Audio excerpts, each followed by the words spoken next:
Listo.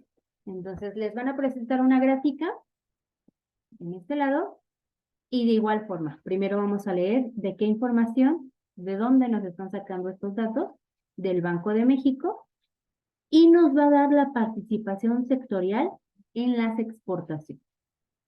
Entonces, den un momento para hacerlo un poquito más grande. Y vamos a leer primero qué línea significa qué indicador, ¿no?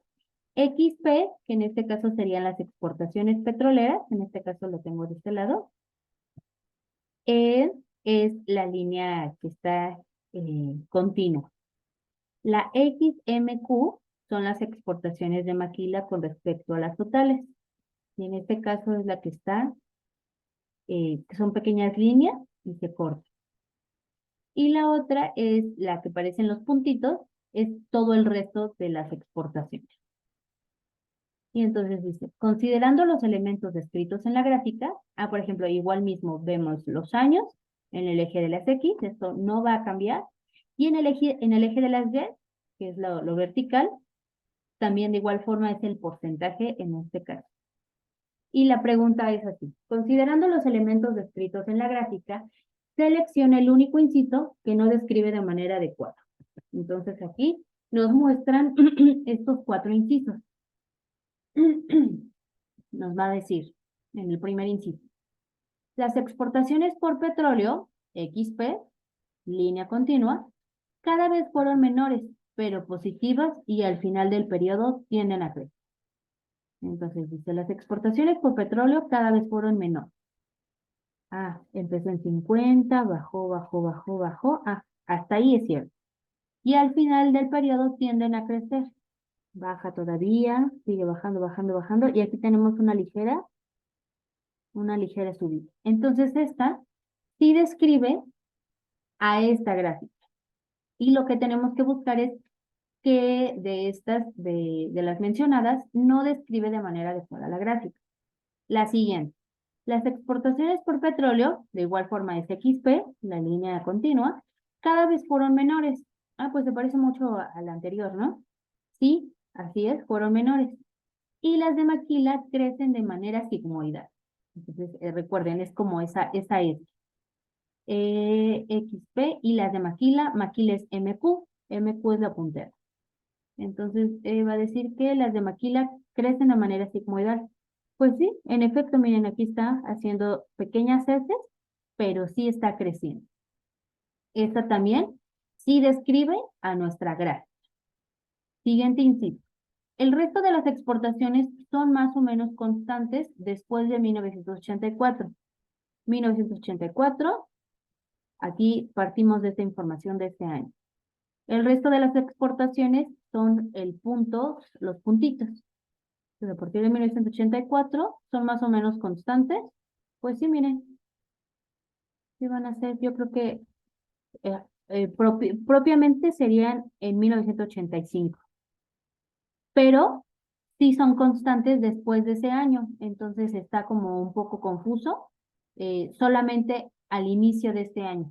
Pero como dice, después de 1984 y empiezan a crecer en 1985, la respuesta, este inciso sí describe a nuestra gráfica. Porque no nos está diciendo en enero de 1984, el resto no. Nos dice después del año, entonces fue a partir de 1985, entonces es correcto. Y este inciso también describe nuestra gráfica. Ahora bien, en el último inciso menciona las exportaciones por petróleo, también es XP, la línea seguida, la línea continua más bien, que cada vez fueron menores y las de maquila también. Es cierto que las de XP cada vez fueron menores. Está bajando. Y las de maquila también, maquila es este punto. Pero las de maquila no fueron cada vez menores. Fue una tendencia sigmoidal al alza. Entonces, este sería nuestro inciso que no corresponde y no describe de manera adecuada nuestra gráfica. Entonces, de esa manera vamos a hacer la lectura de nuestras gráficas. Y la última gráfica que nos dan vamos a seleccionar en falso o verdadero sí la balanza de pagos en general tiene un comportamiento positivo en 2020. Entonces, recordando que en el eje de las X, en este eje horizontal, nosotros vamos a tener los años. Vamos a observar 2019, 2020. Entonces, en 2020 vemos que alcanza en un periodo de 2012 a 2023, es el punto más bajo. ¿Lo observan? Sí, Así es. ¿Está en cuánto? En 20,000. 20,000, menos de 20,000, ¿eh? Así es, menos de 20,000 alcanza. Entonces, la pregunta es, ¿la balanza de pagos en general tiene un comportamiento positivo en el periodo 2020? No, es falso. No, Exacto, porque no es que sea, es que el 20,000 es positivo, sí, pero nuestro 30,000 alcanzado todos los años anteriores, o nuestro 42,000, 45,000 en 2018, 2019, en este puntito, es muy superior a este 20, que podría ser 19,000, yo creo, sino que hasta 18. Entonces, de manera general, no es un comportamiento positivo y la respuesta es falso. Ahora yo les pregunto, ¿qué pasó en 2020 en México? Y La en pandemia de COVID. Exacto. Entonces, también vayan buscando ese tipo de crisis financieras, ese tipo de crisis pandémicas, fitosanitarias que le llamaron, impactan de manera directa a la economía de un país. Entonces, yo bajé la tablita de todos esos años a partir de 2012. Entonces, aquí podemos observar en rojo se van iluminando las que son más bajas. Y en 2020, en el quinto mes, precisamente mayo de 2020, es el punto más bajo que se alcanzan 18,116. Sí, 18,000 que decía maestra. Así es. Entonces, sí, generalmente es el pico más bajo y por ende nuestra balanza de 2020 pues no fue positiva. Y entonces, pues para precisar es en el quinto mes en donde visualizamos la tendencia a la baja, por lo tanto en el 2020 la tendencia es negativa con respecto a los demás años. Y la respuesta sería, pues, falso, totalmente. Entonces, creo que esas tres grafiquitas son las que un poquito de más de ruido nos pueden causar para el examen, pero ya explicadas, leídas con detenimiento, saber cuál es lo que tenemos que visualizar, leerlas puntualmente, dividir, digamos, el enunciado, estos por ejemplo, leer la mitad del enunciado a irnos y visualizar, es un poquito más entendible y podemos ir haciendo ese análisis de cada una de las variables que nos dieron aquí. Ahora bien, en el examen final, yo ya les hice llegar la guía de estudio del examen final. Ya también, bueno, ya se los enseñé ahí en la plataforma. Y entonces este examen final vienen unas recomendaciones que les coloco y también la recomendación fundamental es que se centren en la lectura de los esquemas que yo les proporciono. Espera, aquí, ver. Entonces, ¿qué son estos esquemas? Estos cuadritos, estas imágenes que les coloco, ahí es donde yo les pido que centren más su atención. Y bueno, las recomendaciones generales son, eh, lean, lean por tramos de tiempo. Primero lean la primera unidad, ya después hacen otras actividades, lean después la segunda unidad, igual al otro día o puede ser más noche, la tercera y ya por último. No, realmente no quiero que se cansen al darle toda la lectura a la guía en un solo día. Entonces, esa sería la recomendación. Ahora bien, el primer esquema que les coloco, ahí ya me quedo acá. Está un poquito pesadita. Son 22 paginitas. La primera es la carátula, la segunda son la presentación, las recomendaciones, y la tercera paginita son la bibliografía. Entonces, en realidad son 19 páginas. Es un tantito extensa, pero es la compilación de todos los temas que yo considero más importantes y de los cuales tienen que digamos, ya dominar para futuras clases, para futuras asignaturas, mejor dicho. Entonces, el primer esquema nos dice cuáles son las características de la geografía económica. Esta es una ciencia de la geografía y también una ciencia, más bien una rama de la economía, en donde vamos a estudiar la geografía y la economía de un país en un contexto. Y esto nos va a ayudar a describir las características de la geografía física y su impacto en la dinámica poblacional, económica y en el crecimiento. Vamos a recordar que grandes civilizaciones de la historia se han siempre colocado, siempre digamos, su capital, su gran ciudad, siempre estuvo al lado de un lago. Entonces, Egipto, la Ciudad de México, Ciudad Tenochtitlan, mejor dicho, siempre grandes culturas de la antigüedad, siempre estuvieron al lado de un río. Y entonces esto es lo que podríamos amalgamar. ¿Por qué era un río? Porque eran ciudades agrícolas y tenían que tener esa facilidad de poder alimentar y regar lo que se estaban consumiendo, lo que estaban produciendo. Entonces, es esa dinámica que vamos a entender por geografía económica. El segundo esquema va enfocado a los sistemas de información geográfica y económica en México y cuál es la importancia para esa sociedad del conocimiento. Entonces, uno de los sistemas de información geográfica más importantes y más grandes en México es INEGI.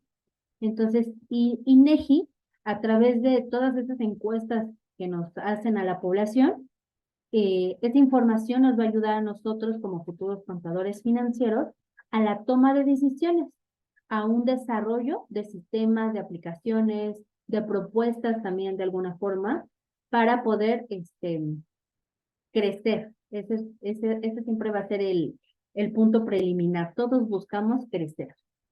Y estos sistemas de información van a traducir la información espacial, imágenes, algún tipo de mapas, de información útil para cualquier tipo de público. Entonces, eso es básicamente la importancia de estos sistemas de información. El siguiente esquema nos va a mencionar la importancia para la sociedad del conocimiento. No, no, dejen que... Ay, es que se trabó tantito. Dejen que prosiga. Entonces, la importancia para la sociedad del conocimiento es que a través de nosotros leer estos datos duros, este número, nos va a ayudar para posibles propuestas. Por ejemplo, una de las importancias más grandes de saber cuántos mexicanos somos al día de hoy. Listo. Una de las importancias para conocer, para que los gobernantes, nosotros como consumidores, como futuros contadores, conocer la población, cómo está compuesta, cuántos somos, es a quién le vamos a vender, por ejemplo. ¿Cuáles son las necesidades de estos consumidores?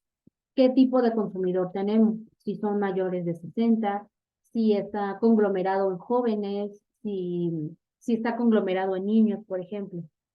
Entonces, así vamos a determinar cuáles son las necesidades de esta sociedad. Eso sería una sociedad del conocimiento, de alguna forma, un ejemplo. Y esta sociedad de la información, estos datos duros, la vamos a traducir a una sociedad del conocimiento. Esos elementos que vamos a necesitar para saber necesidades de educación, de equidad, de igualdad al acceso a la información. Y en este sentido, los sistemas de información geográfica van a permitir, primero, visualizar localidades donde existe inequidad en oportunidades, desigualdad en ingresos y presencia de mercados asimétricos.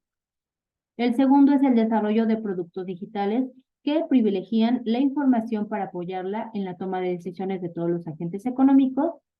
Y la tercera cuestión sería el desarrollo de tecnologías de percepción remota que son utilizadas para el análisis ambiental y regional en favor de los ciudadanos.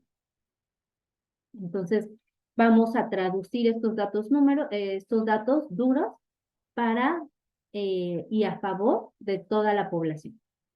Esta sería la importancia de la sociedad del conocimiento. El otro atisbo serían esta información que nos la van a colocar en unas columnas, estas tres. Y entonces tenemos que ser capaces de desarrollar, más bien de concordar cada uno de los puntos. Entonces, para los sistemas de información geográfica, estos tres temas nos van a ayudar para proporcionar herramientas para una gestión eficiente. Entonces, una de las primeras herramientas va a ser indicadores económicos. ¿Cómo sacamos un indicador económico? A través de estas encuestas. Ya sabemos cuánta población es, por ejemplo, el APEA. ¿Qué de estos 132 millones de mexicanos que somos? ¿Cuántos son los que están estudiando? ¿Cuántos son los que son personas económicamente activas con posibilidades de trabajar? ¿Cuáles son personas que ya son jubiladas? Y entonces estos indicadores económicos van a describir cómo los bienes son producidos y comercializados a favor de estas personas, de alguna forma tomando de referencia la P. La geoeconomía es esa ciencia que va a estudiar el territorio como una construcción social compleja. Geoeconomía va a estar, por ende, apropiada de la geografía y de la economía. Y la historia, la economía y la geografía van a ser esas ciencias que ayudan a la descripción de cómo los bienes son producidos y comercializados. Entonces, estas son tres herramientas, son tres tópicos que nos van a ayudar a los sistemas de información geográfica. Hasta aquí, chicos, ¿alguien tiene alguna duda, alguna información? No, profesora. Ok. En otro punto nos van a hablar de la reforma agraria. Entonces van a ser como 3, 4 preguntas que van a ir relacionadas a este proceso histórico, en donde se van a suscitar una serie de políticas gubernamentales a lo largo del siglo XX. Entonces, primero, ¿qué es la reforma agraria?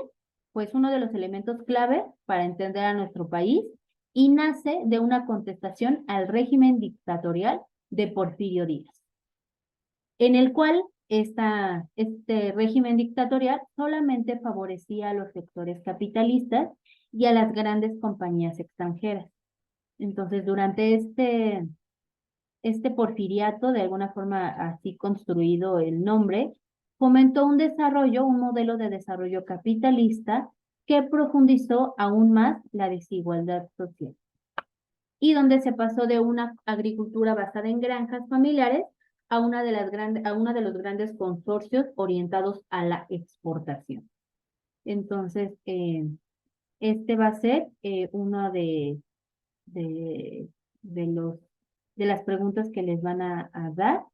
Y esta preguntita va a ir detonada con esta. A ver, déjenme cambio de lugar para que vayan juntitos. Y entonces, ¿cuáles son? Pero déjenme les explico primero esto. Entonces, ¿cuáles son estos detonantes que van a, de alguna forma, a suscitarse para quitar a Díaz? Primero va a ser el Plan de San Luis, el Plan de Guadalupe, el Congreso Constituyente y esa reforma de la Carta Magna, y puntualmente la adición de este artículo 27 que va a modificar la situación agraria en México. Entonces, de alguna forma resumida, ¿cuáles son esos detonantes para la Revolución Mexicana? Uno, que Díaz seguía religión. El otro va a ser que ellos promuevan y se solicite la restitución de tierras a los indígenas. Entonces, este plan de San Luis que efectúa y que solicita de alguna forma, redacta Madero, ese plan de San Luis buscaba la justicia social. Y todo esto se va a dar en una reforma agraria en 1917, en donde ya sienta las bases jurídicas del dominio de la nación. y entonces con el eslogan de tierra y libertad. Y ya sería, eso digamos, esos tres esquemas serían amalgamados. Cómo se suscita la reforma agraria y cómo se detona en la Revolución Mexicana. Esto va a proporcionar que para 1940 y 1965 exista una política agropecuaria que incentive a un modelo, que lo vamos a ver aquí. Entonces, este modelo de industrialización por sustitución de importaciones es el que se va a suscitar gracias a esta reforma agropecuaria. Y entonces, ¿qué daba esta reforma, esta política agropecuaria? Pues nos dio a México altas tasas de crecimiento en producción. Fomentaba un fortalecimiento en el sector también secundario, en el sector primario, y respaldaba de alguna forma el gobierno a todo el comercio, se le va a conocer como esa intervención estatal, en donde es el Estado el que protege a nuestras empresas. Entonces, uno de los ejemplos que se ve de manera así muy puntual fue el que se suscita y amalgamado ya, claro, a nuestro problema prototípico, a la empresa Dina Camiones. Dina Camiones nace por 1940 y era tal el proteccionismo del Estado para todas las empresas mexicanas que por eso Dina Camiones creció tanto. Costaba más por los aranceles, obviamente, porque el proteccionismo es que yo le doy a las empresas mexicanas la oportunidad de ese desarrollo, pero también le doy oportunidad a las demás empresas, pero con un costo que es arancelario. Entonces, todo lo que se produzca fuera de México y que llegue a tierras mexicanas o quiera llegar, siempre va a tener un arancel.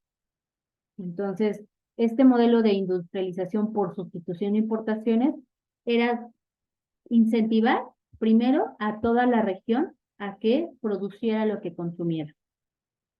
Obviamente sí había un margen, pero era con base en los aranceles.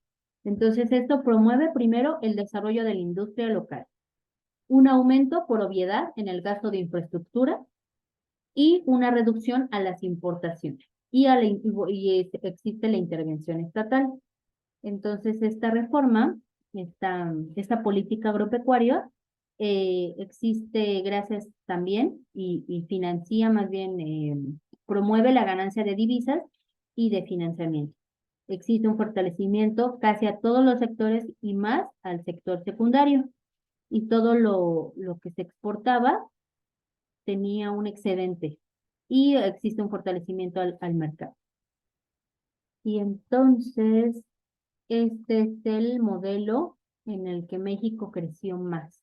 Dina Camiones se hace de Dina Camiones Refacciones, Dina Camiones Automotores, Dina Camiones, y es más, llegan a exportar a muchas partes de Latinoamérica esta empresa. Entonces ya después de todas las preguntitas, también les van a dar casos de estudios en donde les van a dar el contexto de tú como estudiante debes desarrollar habilidades tecnológicas allá, para ser aplicables en contabilidad. Entonces, ¿cuáles son estas herramientas, estas habilidades que nosotros tenemos que ir desarrollando? Pues primero, profundizar estudios en políticas de gobierno. Cómo a través de todo